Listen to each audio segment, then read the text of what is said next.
Hey everybody, this is the Innovation Conversation. We're back for the second day in a row.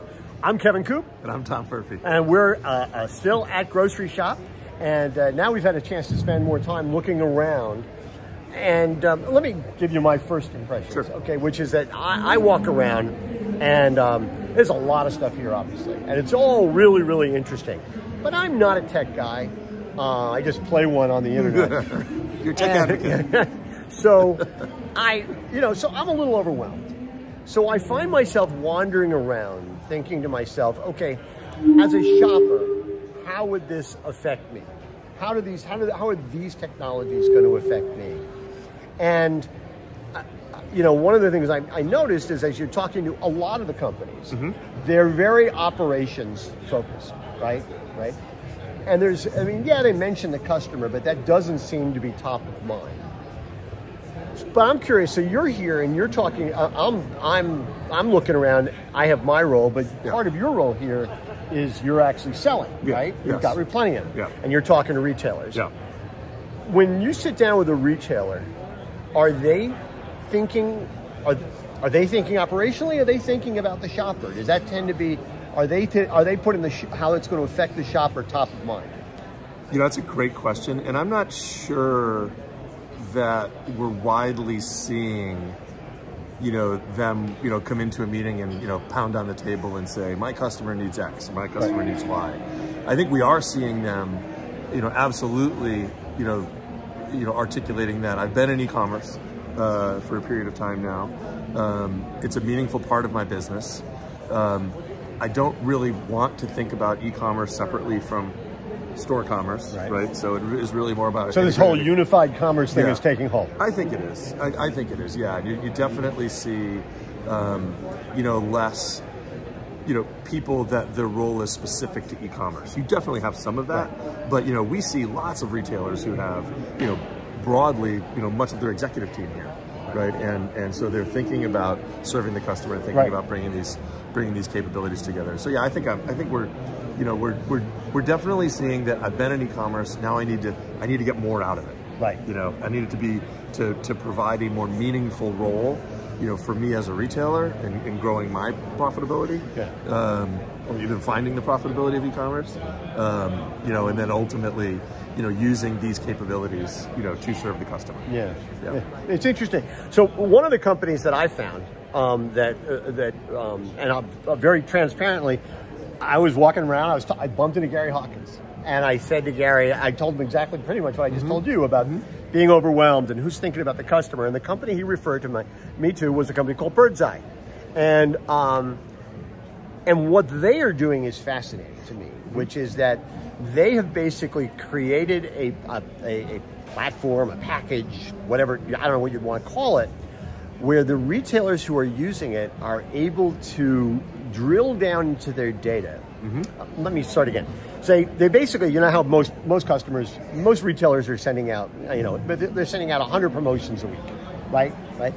And almost everybody gets the same promotions, right? Yep. And 98% of them are irrelevant to the specific person. Now there are exceptions to that, but that's what a lot of people are doing. What the companies that are working with Birdseye are doing is they're mining the data using Birdseye to be able to send out 6 offerings, right? But 6 offerings are going. It's 6 different offerings. So your 6 offerings could be different than yours, right? Yeah. Because maybe I don't eat meat and maybe you do, so I'm never going to see, right? So that's going to happen. Yeah. But the other interesting thing is the retailers are decided, who are working in the program, as I understand it, is they have decided they're not going to promote based on manufacturer monies. They've decided what they're going to do is that they're going to, in most cases, not always, but they're actually going to underwrite the offer. Okay.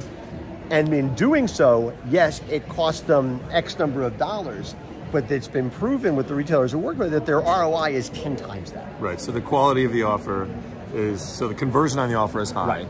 Yeah. And the efficacy of that conversion draws additional items into the basket. Right. Yeah, so drives a bigger trip, drives a baskets, basket. bigger baskets, higher transaction sizes, better margins very often, and growing it. And sometimes a consumer who's using a store as a secondary store is converted to a primary store based on the relevance. Yeah.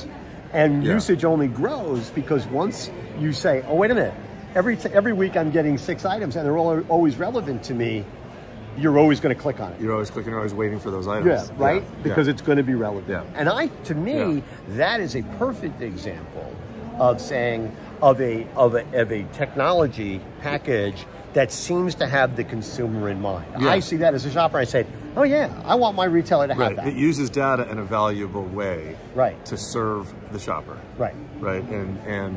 And around which you engage the shopper and around which you get the shopper to buy more from you. Yeah. Another company I talked to is, they're not even exhibiting, but TCC Global, right? And they've been in the continuity business forever.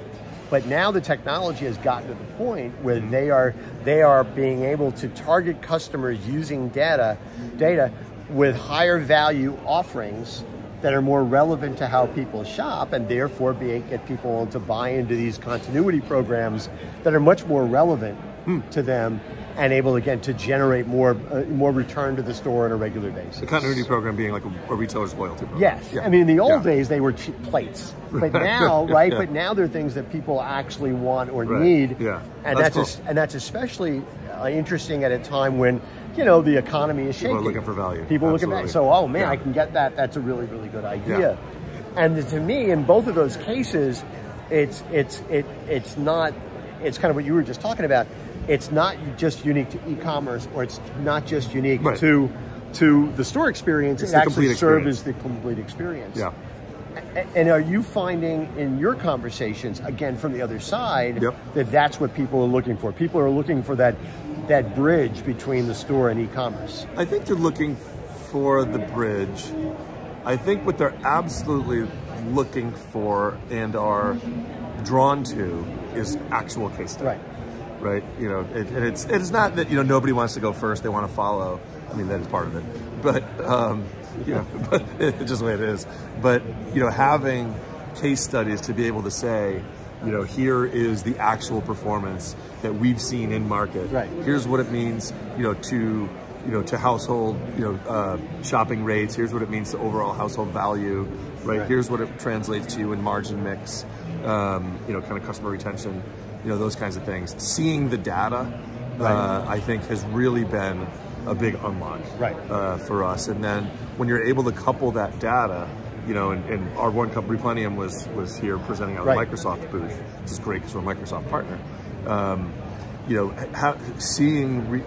Watching retailers kind of absorb the data and the case study, and then see the product in action. You can see the light go off, and it's really cool. And I will say that while you can do that, through a Teams or a Zoom meeting, it is just way more effective to do it live. You see the body language, you engage around, you can draw questions out better. You have just much better interaction. Take them out for a drink. You can do that too, which we'll be doing tonight for the Morning Newsbeat party.